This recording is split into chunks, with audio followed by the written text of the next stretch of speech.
Boa noite, igreja.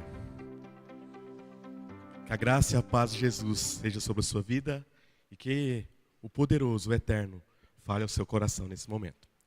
Nós estamos trabalhando à noite a nossa série temática Cristão Ateu. É bem especulativo, né? Cristão ateu é aquele cristão que se diz cristão, que ama Jesus, mas uma parte do seu coração não crê suficientemente nesse Cristo e sua conduta não é coerente com a sua crença. Então nós estamos delineando o nosso pensamento através das Escrituras, através desse tema agora no culto noturno. E hoje nós vamos meditar sobre eu sou cristão, mas eu busco a felicidade a todo custo. E um texto bem sugestivo é sobre a parábola do filho perdido. Nós vamos ler esse texto. Convido você a abrir a sua palavra física, digital, ou acompanhar comigo também na tela. O Evangelho de Lucas, capítulo 15. Nós leremos do versículo 11 até o versículo 13. Acompanhe comigo a leitura desse texto. Diz assim: Jesus continuou: certo homem tinha 2 filhos. O mais moço deles disse ao pai: Pai, quero que o Senhor me dê a parte dos bens que me cabe. E o pai repartiu os bens entre eles. Passados não muitos dias, o filho mais moço, ajuntando tudo o que era seu, partiu para uma terra distante e lá desperdiçou todos os seus bens, vivendo de forma desenfreada. Deixa sua Bíblia aberta, nós vamos meditar em todo o capítulo 15, mas vou fazer apenas a leitura dessa porção. Feche seus olhos, vamos orar mais uma vez. Senhor, fale ao nosso coração, fale em nossas vidas nesse momento. Em nome de Jesus, amém. Queridos, vocês olhando essa imagem, vocês acreditam que esse peixe na areia, ele está feliz? Parece que vem a cena, quando olha esse peixe, eu já me vejo ele debatendo, né? Desesperado, tentando voltar para o seu habitat. Mas, vou melhorar. E se eu propôsse para esse peixe 100 mil reais na areia? Agora, será que a situação dele melhorou? Ele está feliz? Melhorou a situação dele com 100 mil reais? Mas eu vou aprofundar. E se eu chamar alguém para colocar um guarda-sol com uma coquinha gelada?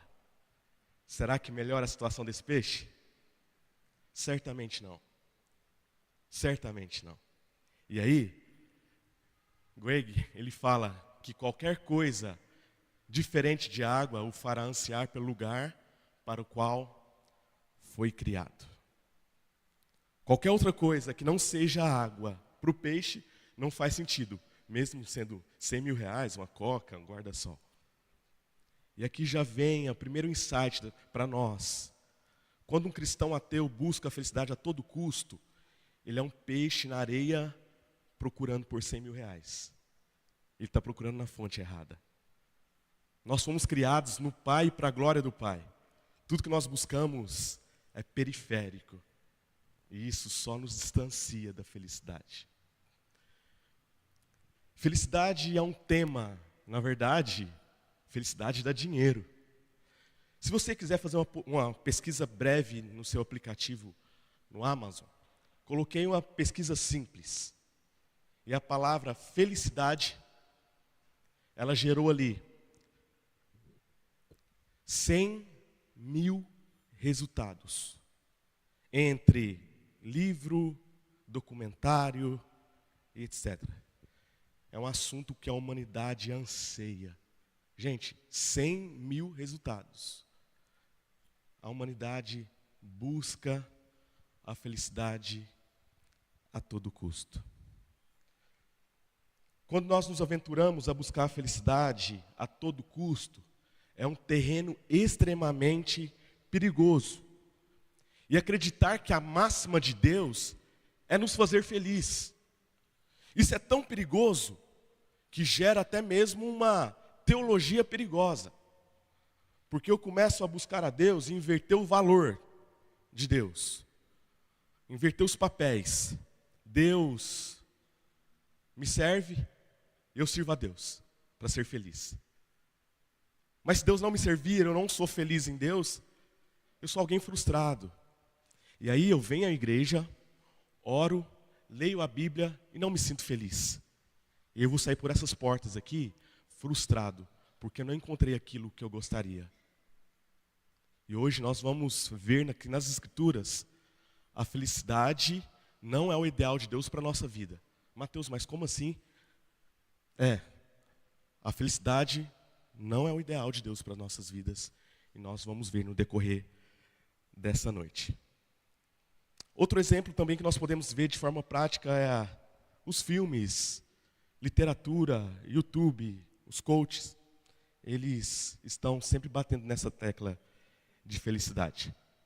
Mas, meus irmãos, para nós entendermos essa parábola tão conhecida das Escrituras, que é do filho pródigo, nós temos que não podemos fazer algo que é perigoso. Cortar a parábola e pegar as ênfases que eu gostaria para aplicar para a minha vida. Não. Jesus está contando uma história. Na verdade, Jesus conta 3 histórias para reforçar uma mesma verdade. E essa verdade é exatamente esse texto que está na tela. O que Jesus está fazendo? Jesus estava se aproximando de todos os publicanos e os pecadores para o ouvir. E os fariseus e os escribas murmuravam dizendo: este recebe pecadores e come com eles. Jesus respondendo essa pergunta, essa afirmação dos publicanos, dos fariseus e escribas. Jesus respondendo essa necessidade, ele vem e conta 3 histórias para tentar exemplificar e afinar essa percepção deles. E aí, meus irmãos, essas parábolas, elas têm algo em comum e algo que já dá para a gente perceber e captar na nossa percepção. As 3 parábolas, eu vou contar de forma bem breve quais são.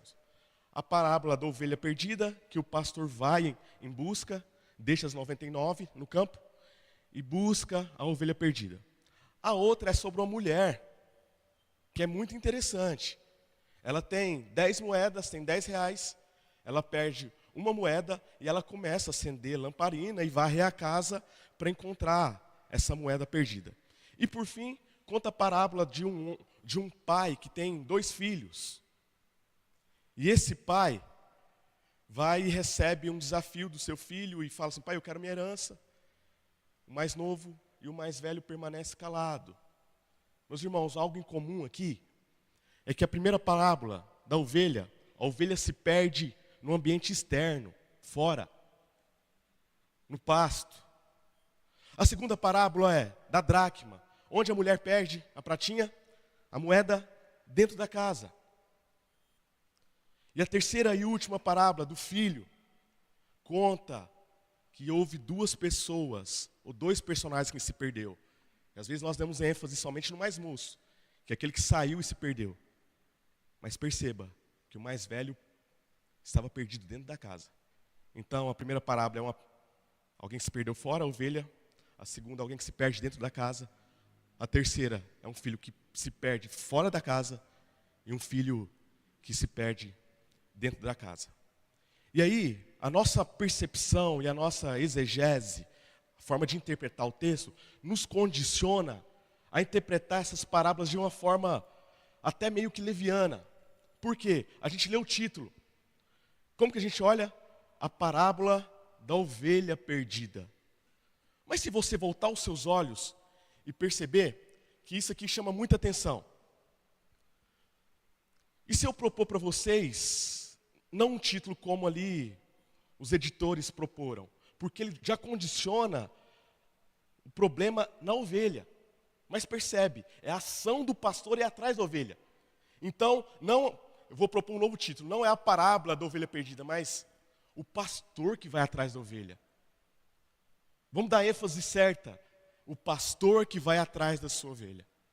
Olha só o que fala no versículo 4 do capítulo 15. Qual de vocês é o homem que... Jesus não está falando da ovelha que fugiu. Está falando de um homem que tem uma ovelha.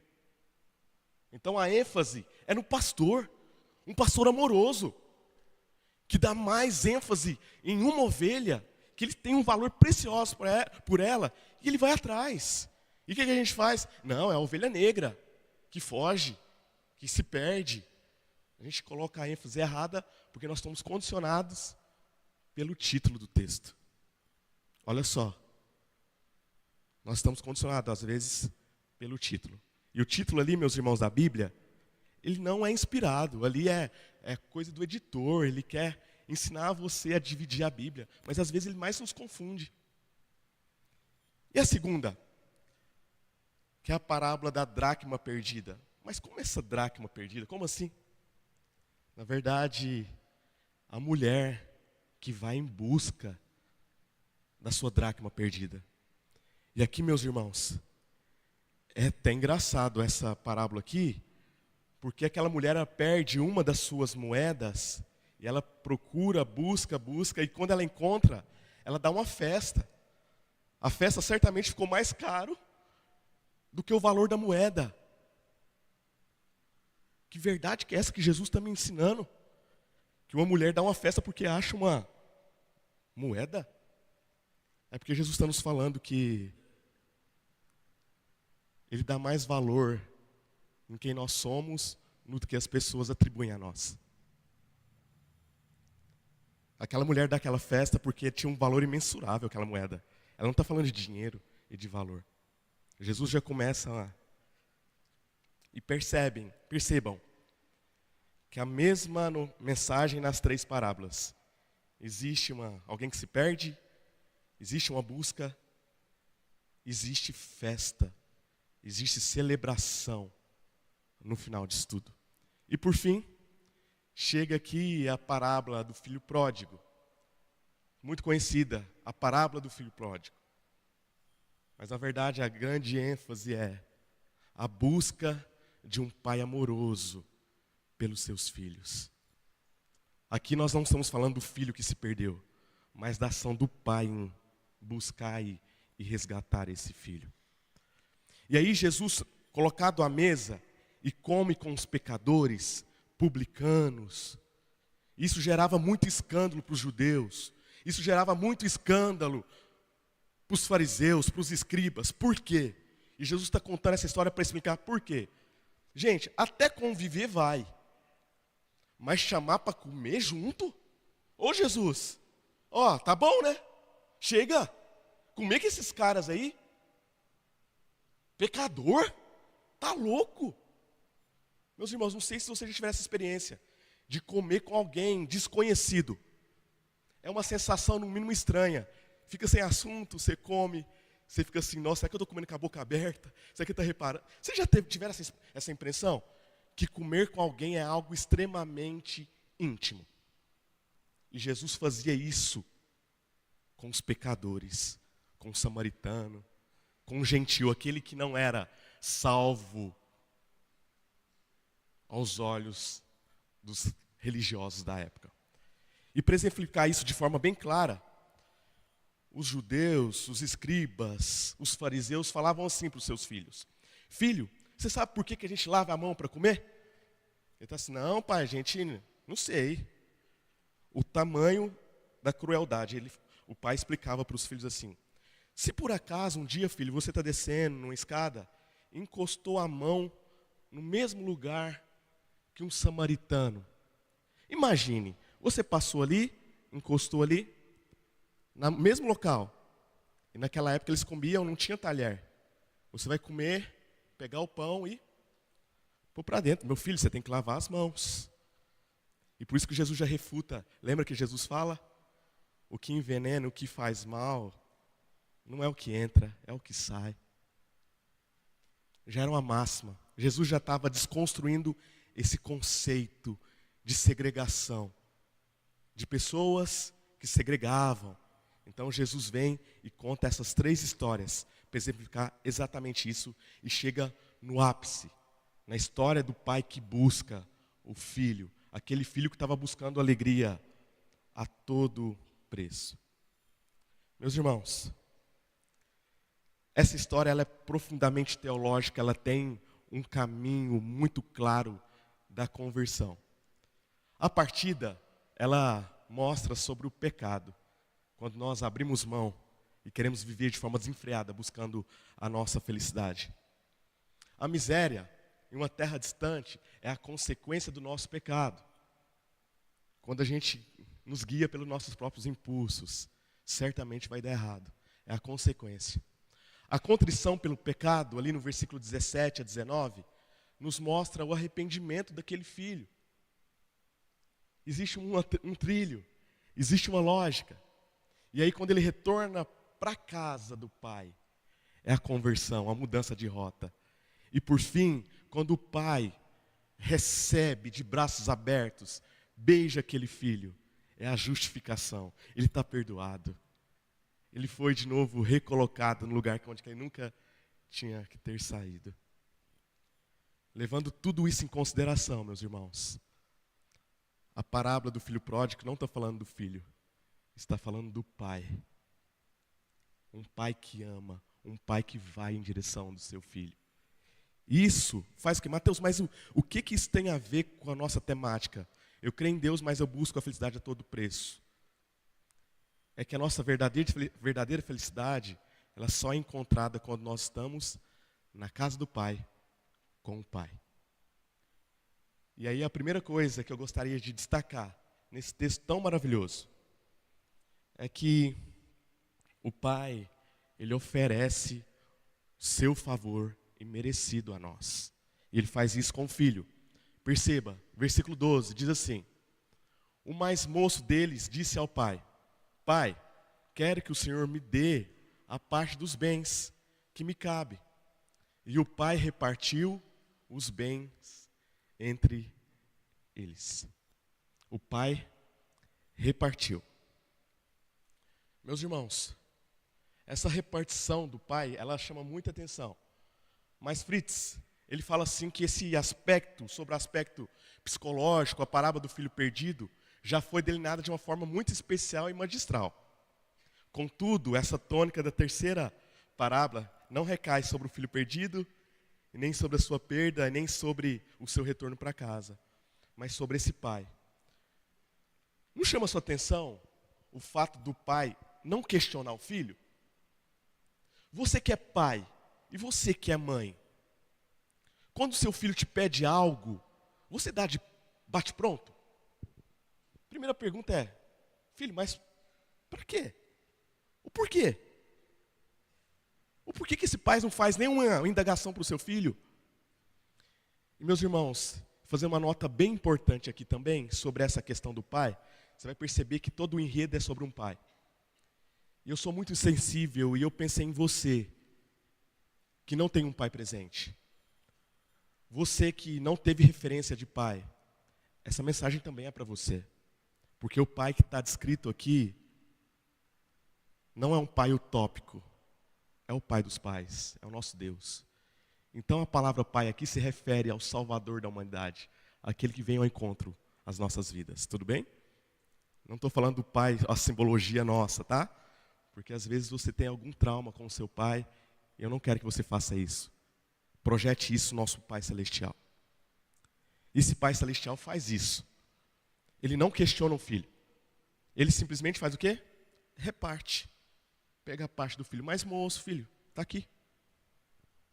E é interessante, gente, isso aqui, a gente pensar também com a cultura daquela época, como o texto foi redigido, que o filho mais velho, ele sozinho já tinha um terço dos bens só para ele. Se tivesse 12 filhos, um terço já era para o filho mais velho. Então ele já ganhava, já saía disparado em relação à herança. Então isso talvez encorajou o filho mais moço pedir: a vida do meu irmão mais velho já está feita. Eu vou pegar a minha parte aqui e vou seguir meu trilho, meu caminho. Meus irmãos, mas quando ele faz isso, o pai, ele não mensura, ele apenas dá. Isso é graça. Um pai que dá algo para nós sem ele merecer. Porque, em outras palavras, o que o filho mais moço está falando? Pai, eu estou mais interessado no que você tem do que em você. Porque, gente, herança se pede quando? na morte. Pai, eu não importo com a sua vida, eu não importo com a sua presença, eu quero seus bens, eu quero a riqueza. Pai, não estou nem aí com a fazenda. Pai, você está achando que eu estou me importando com o gado, com a ovelha? Não, não estou. Você só serve porque você tem dinheiro.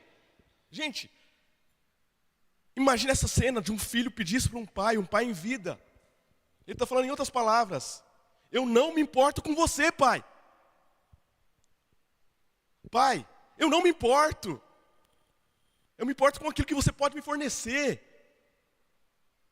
E quando nós buscamos a Deus, em troca da busca a todo preço, o que a gente está falando com Deus? Eu não me importo com você, Deus, só com as suas bênçãos. Chega, eu não quero relacionamento. Eu quero bens, eu quero conforto. Deus, eu sei que você está vivo, eu sei que você está em algum lugar no universo, mas por favor, me dá a minha promoção. Oh, por favor, Deus, você está vendo meu esforço aqui. Eu me importo mais com que o Deus das bênçãos. Me importo com as bênçãos desse Deus e não com Deus. Estamos falando isso, em outras palavras, esse filho mais moço. Mas esse pai poderia ter algumas outras reações. A primeira é falar assim: filho, você pediu? Então tá, então vou te contar um negócio. Eu aprendi com meu pai, com seu avô, com meu bisavô, que para ganhar dinheiro tem que se esforçar. Você tem que ralar. É sangue, suor e lágrima. Estuda, se capacita. Aí você tem seu dinheiro. Caso contrário, você vai ter meu dinheiro só debaixo do meu caixão, em cima do meu cadáver. Poderia ser um pai. Ei, mas esse pai é frouxo da Bíblia, hein? Já 10 dinheiro para esse menino de qualquer jeito. Ou um outro perfil de pai. Ah, filho, tudo bem, eu vou te dar, mas olha, faz isso com o dinheiro, investe o dinheiro em tal lugar, usa um dinheiro para você, renda fixa, renda variável. Dá o dinheiro explicando. Mas nosso Pai Celestial, Ele não é assim, gente. Nosso Pai, ele dá um favor imerecido. A partir do momento que Ele nos alcança e a gente pede algo, Ele dá muito mais do que nós merecemos. Tim Keller, em uma das suas pregações, ele dá um exemplo muito claro desse favor imerecido de Deus. Ele fala assim: gente, quem aqui quer fazer uma oferta voluntária para alguém? E ele levanta alguém lá que queria fornecer um iPhone de última geração para dar. Não, mas não é essa oferta que eu quero, porque eu posso até dar essa oferta voluntária para alguém, mas um dia esse telefone vai estragar, mas ela não é substancialmente necessária para a sobrevivência de vocês. Isso não é graça. Graça é eu ter um antídoto de um vírus que todo mundo tem, e se você não tomar essa vacina, você vai morrer. Você não vive sem isso. Isso é graça. Nós não vivemos sem. E aquele pai faz assim, ele despeja no filho a graça. Toma aí, filho. E o filho se rebela com a graça do pai. E a graça tem um nome, Jesus Cristo. Quando Deus faz o movimento de enviar Jesus, Ele está dando um favor imerecido, sem questionar o porquê nós nos rebelamos. Ele nos alcança. E aí, será que esse constrangimento da graça, você já sentiu? De saber que é um filho que recebeu algo maravilhoso e a gente meio que esnoba a presença do Pai, esnoba o que esse Pai tem feito por nós? Essa graça te constrange? Ela me constrange muito. E eu penso muitas vezes antes de subir aquelas escadas para falar para vocês, porque eu sou o primeiro que mereço essa punição. Mas a graça desse Pai me alcançou. Inclusive, Ele me faz estar de pé segurando esse microfone para falar com vocês. Então, em primeiro lugar, nós só somos felizes quando nós entendemos que o Pai oferece esse favor imerecido a nós. E em segundo, o pai oferece também um favor, mas oferece amor e perdão. O pai oferece amor e perdão. Esse pai, agora ele também escandaliza, porque ele faz 4 movimentos muito interessantes. Em Lucas 15, 20, fala assim: e arrumando-se, foi para o seu pai. Vinha ele ainda de longe, quando o seu pai avistou. Gente, imagina essa cena. Um filho perdido, o pai avista o filho de longe. E quem faz o movimento é o pai. Gente, é o pai que tinha todas as razões para rejeitar. E o que o pai faz? Primeira coisa, ele olhando o filho lá, ele se compadece. Meu Deus, como está meu filho? Está tudo sujo, magro. Meu Deus amado, onde esse menino se meteu? Onde esse menino estava? Onde que ele estava buscando alegria? Primeira ação do pai é se compadecer das nossas vidas. A segunda ação, aquele pai, talvez um grande homem, empresário, rico, cheio de bens, ele corre. Gente, para um judeu perder a postura de correr, era uma coisa extrema. O pai corre. Ele se esquece que ele é um homem de bens, rico. Ele corre naquela estrada. Ele corre, mas não só corre. Ele abraça aquele filho sujo. Ele beija aquele menino sujo, mal cheiroso. Esse pai é tão amoroso que ele oferece, além de um favor imerecido, já tem de forma disponível amor e perdão. Amor e perdão. E essa trilha do filho perdido é uma trilha oposta do que o pai fornece a nós, nosso Pai Celestial. Quando nós comparamos o filho perdido com Jesus Cristo, o filho perdido, ele estava perdido. No verso 24. E o que Jesus fala? Eu sou o caminho. O favor imerecido de Deus, lembra? Faz uma contraposição. Filho perdido, nós, em Cristo, que é o caminho. Ele era ignorante, perdido, insensato. O que Jesus fala?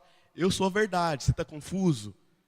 Bebe de mim. Eu tenho água limpa. Eu sei a verdade. Eu sou a verdade.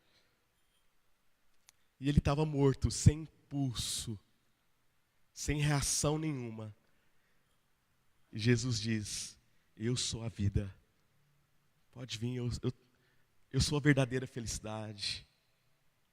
Onde você está buscando a sua felicidade, meu irmão? Cristo é a verdadeira felicidade. E aí, de um ato simbólico, o pai faz um movimento antes do filho ir. O que faz aquele filho se arrepender é a lembrança amorosa do pai. Não é apenas o erro dele. Isso aqui muda e tira uma escama dos nossos olhos, apontando que, de fato, o personagem principal da parábola é o pai. Perceba. Então, caindo em si, disse: quantos trabalhadores de meu pai têm pão com fartura? Meu pai é um homem generoso. O jeito que, gente, meu pai trata os funcionários dele com fartura, dá muito mais que eles merecem. A lembrança do pai dele fez ele se arrepender. E é isso que acontece no nosso processo. A lembrança da bondade de Deus a enviar Jesus nos quebranta.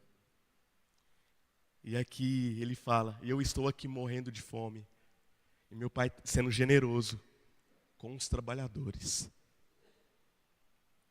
Esse pai é tão generoso que eu vou passar de forma bem rápida. Isso aqui é simbólico, mas é muito importante nessa parábola.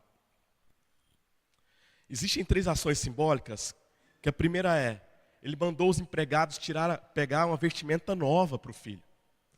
E essas vestimentas eram as melhores roupas. O que representava ali na parábola?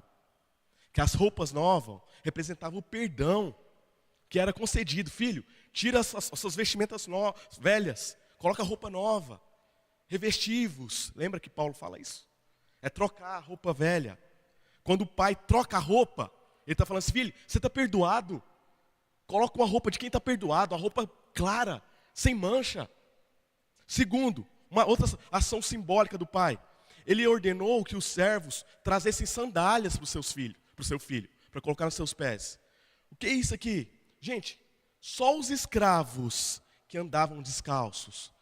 E aquele menino chegou descalço, porque ele perdeu tudo, inclusive sua dignidade. O pai, quando ele dá a sandália, ele está falando assim: você é filho. Filho não anda com o pé no chão. Meu irmão, minha querida, meu querido, você é filho. Para de andar descalço. Você é amado. Para de andar com roupa suja. Colocou um anel precioso no dedo do filho. E aqui é interessantíssimo, é lindo. O anel é um símbolo de autoridade. Quando o faraó faz isso, lá com José no Egito, ele tira o anel do seu dedo, dá um anel que é um selo e coloca no dedo de José, falando o quê? O anel no dedo representava a responsabilidade que era renovada. O filho volta sem mérito nenhum. Era para ter desconfiança, era para fazer um monte de perguntas. O que o pai faz? Dá roupa, dá sandália e ainda dá assim: filho, está aqui, ó, a chave da fazenda. Administra aí. Esse é o nosso pai. Que oferece amor e perdão assim, ó, de bandeja para nós. De bandeja para nós. E você, meu irmão? Você tem levado em consideração que o pai não leva em consideração as nossas falhas? O pai já se esqueceu dos seus erros. O pai já se esqueceu dos meus erros. Ele está mais interessado com a sua vida do que com os seus erros. Vou repetir. O pai está mais interessado com a sua vida que pelos seus erros. O local onde você procura felicidade ou perdão é onde? É num local com prazer, sem comprometimento? Você busca a felicidade a todo preço, sem levar em consideração que esse lugar não gera nem amor nem perdão? Qual o lugar que você tem buscado a felicidade? A nossa régua deve mudar para medir a felicidade agora baseado no amor e no perdão do Pai. Nós estamos com o privilégio também de conversar e conviver com os teens. E um certo dia, conversando com algum dos teens ali, e perguntei: o que vocês gostam de ver? E aí um falou assim: eu gosto de ver tal série. Nossa, que legal, vou ver. Não, tio, não assiste não, pastor não pode ver essa série. Então assim, mas que esse pivete está falando, me ensinar sobre vida, talvez ele sabe mais da vida que eu, né? Pensei isso. Só que ele estava falando assim: tio, eu sou cristão, creio em Deus, mas quando eu vou buscar felicidade em uma série, eu abro o meu testemunho de lado e eu negocio para ter felicidade. É isso que ele estava falando em outras palavras para mim. E é isso que nós fazemos quando a gente busca a felicidade a todo custo. Eu sou cristão, mas vou me divertir aqui. Eu mereço. Me mimei. Isso é ser um cristão ateu quando busca a felicidade a todo preço. E por fim, busca a felicidade, encontra no Pai, porque o Pai oferece a sua doce presença. Observe lá, Lucas 15, 28 a 31. O pai, o filho mais velho, se indignou e não queria entrar. Saindo, porém, o pai, de novo, gente, quem busca agora é a cena final. Está ali aquele banquete, a festa, o filho voltou, trocou a roupa, oba, festa, música, churrasco. E aí o filho, ouvindo, busca o empregado: o que está acontecendo? O empregado já condiciona o filho: não, é o seu pai, que chegou o seu irmão mais novo aí e já está dando uma festona lá. Você está aí trabalhando, você nem viu. E aí o que aconteceu? Ele se afasta, ele não se deleita com a volta do irmão. Então o que o pai faz? Sente falta do filho mais velho. E vai o quê? Procurar. É quem busca o filho mais velho que ficou dentro da casa. É de novo, é o pai. Olha lá, quem busca? Quem procura? O pai buscando o filho de novo. Aí no versículo 31, o pai vira e fala assim: filho, o que está acontecendo? Ele está assim: pai, Fulaninho sai de casa, faz o que faz, você faz uma festa. Eu estou aqui te servindo a vida inteira. Você nunca me deu um cabrito para eu comemorar com meus amigos. Aí o pai vira e fala assim: meu filho, você está, é presença, ele convive com o pai, sempre comigo. Tudo o que é, desculpa gente, ficou errado ali, né? Isso, tudo que eu tenho é seu. Tudo que eu tenho é seu. Resumindo, filho, é tudo nosso. Não tem do seu irmão, o meu. E aqui mostra, meus irmãos, lá atrás, lembra do gráfico? Existe um filho que se perdeu saindo de casa, mas tinha um filho que já estava perdido, há tempos, dentro da própria casa. Aquele filho mais velho, ele não se deleitava com a presença do pai. Do mesmo jeito que nós condenamos o filho mais moço, aquele lá merecia sentir vontade de comer comida dos porcos mesmo. O filho mais velho era interesseiro da tal maneira. Convivendo com o pai, ele não se deleitava com a presença do pai. Meus irmãos, existe essa citação que ela difere, ela foi no profundo do meu coração, que fala assim: o filho mais velho representa os justos e impecáveis, escribas e fariseus, todos os pretensos justos que não precisam de conversão, porque é claro, nunca cometeram o menor erro. Isso aqui é o perfil daquele cristão que é terceira geração de cristão, aquele que conhece todas as estruturas. Eu dei isso na igreja, eu fiz isso, meu filho fez isso. Mas ele não se deleita com a presença do pai.